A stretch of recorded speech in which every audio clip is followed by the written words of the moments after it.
প্রিয় দর্শক, new York থেকে আমি জন্মভূমি টিভিতে আপনাদেরকে স্বাগত জানাচ্ছি। প্রতিদিনের মতো আজকের শিরোনাম নিয়ে কথা বলবো।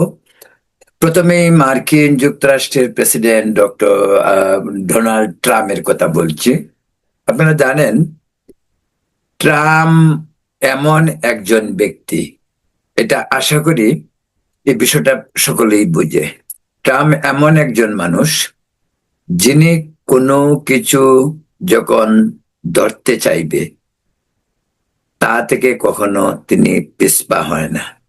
এমনকি অনেক বিষয় হঠাৎ করে দ্রুত সিদ্ধান্ত নিতে পারেন তিনি, যেমনটি ঘটেছে ভেনেজুয়েলার ক্ষেত্রে।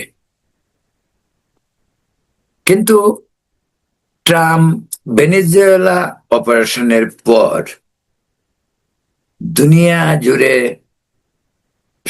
আলোচনা সমালোচনার মুখে পড়লেও তিনি কিন্তু কোনো অবস্থাতেই নতি স্বীকারের ব্যক্তি নন।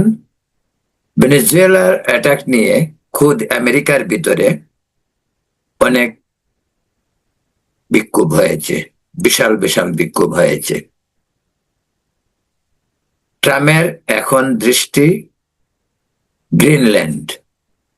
বলে রাখি, এর মাঝে তিনি কিউবাকেও এক ধরনের মৃদু হুমকি কিউবাকেও দিয়ে রেখেছেন। আজকে গ্রিনল্যান্ডে তিনি আমেরিকান যে বেস, আমেরিকান আর্মি প্লেন, সেগুলি মোতায়েন করার পরিকল্পনা নিয়েছেন। পাশাপাশি ইউরোপিয়ান ইউনিয়নে ক্ষোভ প্রকাশ করেছে, বিশেষ করে ব্রিটেন থেকে জার্মানি, ফ্রান্স, ডেনমার্ক তো বলেই দিয়েছে আমেরিকা যদি জঙ্গি বিমান, যুদ্ধ বিমান মোতায়েন করে তাহলে ডেনমার্কও গ্রিনল্যান্ডে সৈন্য পাঠাবে। তো মোটামুটি ভাবে এটুক বোঝা যায় যে গ্রিনল্যান্ড অপারেশন ট্রাম্প চালিয়ে যাচ্ছেন। ফাইনাল গেম কবে, কখন, কিভাবে এখন বোঝা মুশকিল। তবে প্রস্তুতি পর্ব যে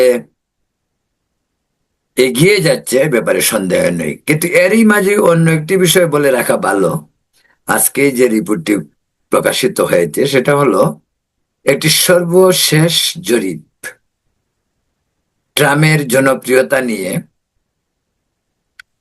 যে ধরনের সন্দেহ এখানে মানুষজন করতেছিল, বিশেষ করে রাজনৈতিক অভিজ্ঞ মহল বা বিশ্লেষকরা, সেটা কিন্তু এক ধরনের প্রমাণিতই। আজকের জরিপেও দেখা গেছে ট্রাম্পের জনপ্রিয়তা অনেক কমছে এবং এই জনপ্রিয়তার পারদটি তার নিম্নগামী। সেই জন্য ট্রাম্প খুব উদ্বিগ্ন তা কিন্তু নয়। ট্রাম্পের কোনো প্রতিক্রিয়া যদিও পাওয়া যায়নি, কিন্তু ট্রাম্প কিন্তু প্রতিক্রিয়া ব্যক্ত করেনি এখন পর্যন্ত, এবং খুব একটা উদ্বেগ তার মাঝে আছে বলে মনেই হয় না। এছাড়া ইরান প্রসঙ্গে ইরান কিন্তু এখনো ঠান্ডা হয়নি। ইরানও হুমকি দেয়, আমেরিকা হুমকি দেয়। আজকে সবচেয়ে বড় হুমকি দিয়েছে ইসরায়েলের প্রধানমন্ত্রী বেঞ্জামিন নেতানিয়াহু। তিনি বলেছেন কোনো অবস্থাতেই গাজার মাটিতে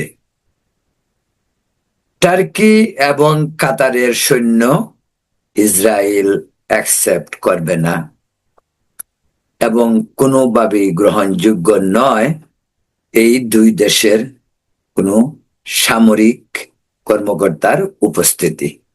আপনারা জানেন যে ট্রাম্প চেষ্টা করছিল গাজায় শান্তি ফিরিয়ে আনতে, এমনকি পাকিস্তানের কাছেও বলেছিল পাকিস্তানীয় সোলজাররাও যেন সেখানে গিয়ে শান্তি প্রতিষ্ঠায় একটি ভূমিকা রাখতে পারে। নেতানিয়াহু অন্তত আর যাই করুক, গাজার মাটিতে অন্য কোনো দেশের সৈন্যকে অ্যাকসেপ্ট করবে এরকম মনে হয় না। আমেরিকানদের বেলায় ব্যতিক্রম, আমেরিকান ওখানে চারিপাশে রয়েছে অলরেডি। ইসরায়েলের আশেপাশে যতগুলি মুসলিম দেশ রয়েছে, প্রায় সবগুলো মুসলিম দেশে আমেরিকান বেজ রয়েছে। এতদিন সিরিয়াটা ছিল মস্কোর লাইনে, মস্কোপন্থী। এখন সিরিয়া আসাদ আউট হওয়ার পরও সিরিয়াও এখন আমেরিকার হাতের তালুতে। তাই মধ্যপ্রাচ্যে আমেরিকার অবস্থানটা অত্যন্ত দৃঢ়, এবং যদি বলা হয় আজকের দিনে কেমন, তাহলে নিরাপদও বটে। এই কারণেই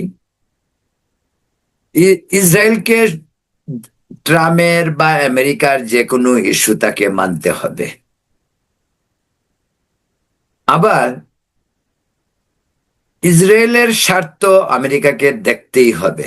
ইসরায়েলের স্বার্থ দেখা আমেরিকার, এটা যেন আমেরিকার জাতীয় স্বার্থ।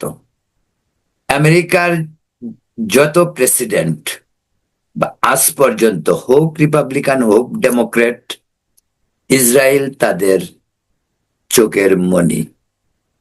তাই ইসরায়েলের নিরাপত্তা, আত্মমর্যাদা, অবস্থান সবকিছুর সঙ্গেই একেবারে ওতপ্রোতভাবে জড়িত আমেরিকান পলিটিক্স এবং আমেরিকান বসবাসকারী ইহুদি এবং শ্বেতাঙ্গ কৃষ্ণাঙ্গ সব আমেরিকানদের মাঝেই সেটা অত্যন্ত জনপ্রিয় বলা যায় ইসরায়েলি ইস্যুটি। এবং ইসরায়েলের নিরাপত্তার প্রশ্নে আমেরিকা সবসময়ই সচেতন। প্রিয় দর্শক, আপনারা দেখছেন আজকের শিরোনাম। অন্য একটি বিষয় নিয়ে কথা বলতে চাচ্ছি, সেটা হলো সৌদি আরব। সৌদি আরবের চেঞ্জ, আধুনিকায়ন বা সৌদি আরবকে প্রতিদিনই প্রায় বিভিন্ন খবর শিরোনাম হয় এবং সেইগুলি আলোচিত হয়। সৌদি আরবের আজকের একটি খবর বিশেষ আলোচিত, কারণ এই কারণে যে সৌদি আরবের যত লেবার, শ্রমিক যারা কাজ করে তার অধিকাংশই বাইরে থেকে। বিশেষ করে আমাদের দক্ষিণ পূর্ব এশিয়ার শ্রমিকদের একটা ব্যাপক উপস্থিতি সৌদি আরবে দেখা যায়।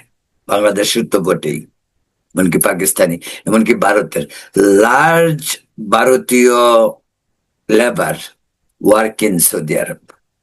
এমনকি টেকনোলজি, মেডিকেল, সায়েন্স সর্বত্রই ভারতীয়দের একক আধিপত্য বলা যেতে পারে। সেই সৌদি আরব আজকে ঘোষণা করেছে তারা বিদেশি শ্রমিক কমিয়ে দেবে। নিজের দেশের 60% শ্রমিককে তারা কাজে লাগাবে দেশের, বাকি শ্রমিক তারা বাইরে থেকে নেবে। তো এই খবরটি আমাদের বাংলাদেশের মতো দেশে, যারা আদম বলতে মানব এক্সপোর্ট, যেটা একটা বড় ধরনের ব্যবসা বলা যায়, আমাদের মানব সম্পদ আমাদের একটি গুরুত্বপূর্ণ সম্পদ, এবং এই সম্পদের মাধ্যমেই আমরা বৈদেশিক মুদ্রা অর্জনের যে চাবিকাঠি, সেটা কিন্তু সেই প্রবাসীদের পাঠানো রেমিটেন্স থেকেই। সৌদি আরব যদি এই ধরনের প্রস্তাবকে কার্যকর করে, যেটি আজকে প্রস্তাব হিসেবে এসেছে, তারা বলছে এরকম সরকারের পক্ষ থেকে, তো ওটা যদি কার্যকর হয় তাহলে একটি ধাক্কা আমাদের বাংলাদেশে যে লেবার তাদের উপর পড়তে পারে। বাংলাদেশের মানব সম্পদের উপর যে কোনো ধরনের ধাক্কা আমাদের অর্থনীতির জন্য এক ধরনের ধাক্কা। সেই এই বিষয়টি মনে রাখতে হবে। আর মোটামুটি ভাবে আজকে পাকিস্তানের একটি খবর, সেটি হলো যে পাকিস্তানে আপনারা জানেন যে পাকিস্তানে ইমরান খান তৎকালীন প্রধানমন্ত্রী, তাকে কিভাবে বের করা হয়েছিল সরকার থেকে। একেবারে অল্প সময়ের নোটিশ। পাকিস্তানের ঘটনাগুলি এরকমই ঘটে। পাকিস্তানের যে কোনো নির্বাচিত সরকারের ইতিহাস সেনাবাহিনীকে পদলেহন করে, সেনাবাহিনীকে করুণায় তাদেরকে থাকতে হয়। ইমরান খান খুব পপুলার ছিলেন, কিন্তু তিনি পপুলার প্রধানমন্ত্রী হয়েও তিনি টিকতে পারেননি। তাকেও অত্যন্ত ন্যাক্কারজনক ভাবে ক্ষমতা থেকে বের করা হয়েছিল। যাই হোক, তিনি দীর্ঘদিন যাবৎ জেলে। মাঝে আপনারা শুনেছেন নিশ্চয়ই যে তার 3 বোন তারা দেখা করতে চেয়েছিল, তাদের সঙ্গে দেখা করতে পারেননি। তার ছেলের সংখ্যা বোধ করছিল এবং উদ্বেগ প্রকাশ করে বলছিল যে তার বাবা আদৌ জীবিত আছে কি নেই, এই নিয়েও প্রশ্ন তুলে। তারপর আবার তার বোন তার সঙ্গে দেখা করতে যায়, যা জানা গেল যে তিনি জীবিত আছেন। কিন্তু আজকে আবার আরেক প্রশ্ন একই রকম, সেই থেকে আজ পর্যন্ত তার লাস্ট টাইম তার বোন তার সঙ্গে দেখা করেছিলেন, সে থেকে আজ পর্যন্ত তার সঙ্গে আবার পরিবারের কাউকে দেখা করতে দিচ্ছেন না, যে কারণে তারা পরিবারের পক্ষ থেকে আবার উদ্বেগ প্রকাশ করেছে। প্রিয় দর্শক, বাংলাদেশের দিকে একটু তাকাই। বাংলাদেশে বিএনপির চেয়ারপারসন তারেক রহমান দেশে যাওয়ার পর থেকেই আপনারা জানেন অনেক নিরাপত্তা, তিনি খুব ব্যস্ত। তারেক রহমান এখন যেভাবে চলছেন, কেউ বলবে না তিনি সরকার পার্টির না, কেউ বলবেন না তিনি প্রধানমন্ত্রী না। তিনি যেন প্রধানমন্ত্রী ভাবখানা, কিন্তু বাস্তবে তা চলছে। এবং এটাও বাস্তবতা, সত্যি সত্যি যদি নির্বাচন হয় তারেক রহমানই প্রধানমন্ত্রী হবেন, কারণ তার দলই তো বড় দল। যেহেতু আওয়ামী লীগ নেই দেশে, তো দুটোই দল, বিএনপি এবং আওয়ামী লীগ, যারা এককভাবে সরকার গঠন করতে পারে। তো বিএনপি যেহেতু নেই, তারেক রহমান ক্ষমতায় আসলে তিনি প্রধানমন্ত্রী হবে। তাই এখনই একটু প্রধানমন্ত্রী ভাব লক্ষ্য করা যায়, প্রিয় দর্শক। এবং প্রতিদিনই তার সঙ্গে কেউ না কেউ, গত 48 ঘন্টায় আমেরিকান রাষ্ট্রদূত, কেনেডিয়ান হাই কমিশনার থেকে শুরু করে ইংল্যান্ড, ফ্রান্স, জার্মানি, স্পেন সহ ইউরোপের প্রায় 1 ডজন রাষ্ট্রদূত তারেক রহমানের সঙ্গে দেখা করেছেন। দেখা নিশ্চয়ই সৌজন্যমূলক দেখা, বড় দল নির্বাচন আসছে, ওরা তো আবার জামাতের ডক্টর শফিকুলের সঙ্গেও দেখা করতে যায়, তো সেটা সৌজন্যতা বোধই ধরে নেব। তবে তারেক রহমানের নিরাপত্তা এবং তারেক রহমানের বিভিন্ন ধরনের জনসংযোগ যেগুলি হচ্ছে, যেমন তিনি তিনি জুলাই যোদ্ধাদের সঙ্গে দেখা করেছেন, যারা হয়েছে সেই সমস্ত পরিবারের সঙ্গে দেখা করেছেন। তো এগুলি অনেকাংশে একটু প্রধানমন্ত্রী ভাব লক্ষ্য করা যায়, এবং সেটা বাস্তবতাও মানতে হবে। সেই বিষয়টাই বলছিলাম যে আজকে যে বিষয়গুলি বাংলাদেশে, আরেকটি ঘটনা দিয়ে খবর দিয়ে আপনাদের শেষ করবো। আপনারা জানেন আমেরিকায় যারা এখন আসবে, তাদের বাংলাদেশ থেকে ভিসা নিতে হলে তাদেরকে বন্ড হিসাবে দিতে হবে 10,000, অ্যাকচুয়ালি $15,000, দ্যাট ইজ প্রায় 18-19 লক্ষ টাকা। আজকে ঢাকায় মার্কিন এম্বাসি থেকে একটি নোটিশ জারি করা হয়েছে, যেটা বলা হয়েছে যে বন্ড বাধ্যতামূলক।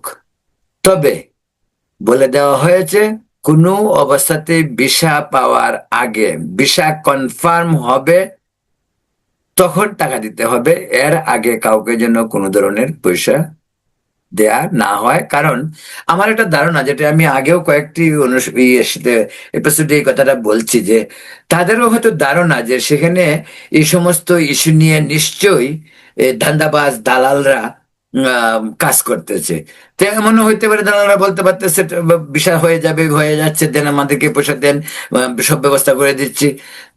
এইটা হয়তো আমেরিকান এমবেসি ইঙ্গিত পেয়েছে বা আগাম বার্তা দিয়েছে, হইতে পারে লোকজনকে সতর্ক করেছে। একমাত্র ভিসা কনফার্ম হলে এমবেসিতে গিয়েই তাদেরকে ভিসা বন্ডের পয়সা দিতে হবে, এর আগে কোনো পয়সা কাউকে দেওয়া যাবে না, দেওয়া উচিত না। প্রিয় দর্শক, এখন এ পর্যন্তই। আগামীকাল অন্য কোনো সংবাদের শিরোনাম নিয়ে কথা বলবো। এই পর্যন্ত ভালো থাকুন, সুস্থ থাকুন। নিউ ইয়র্ক থেকে আপনাদেরকে ধন্যবাদ জানাচ্ছি।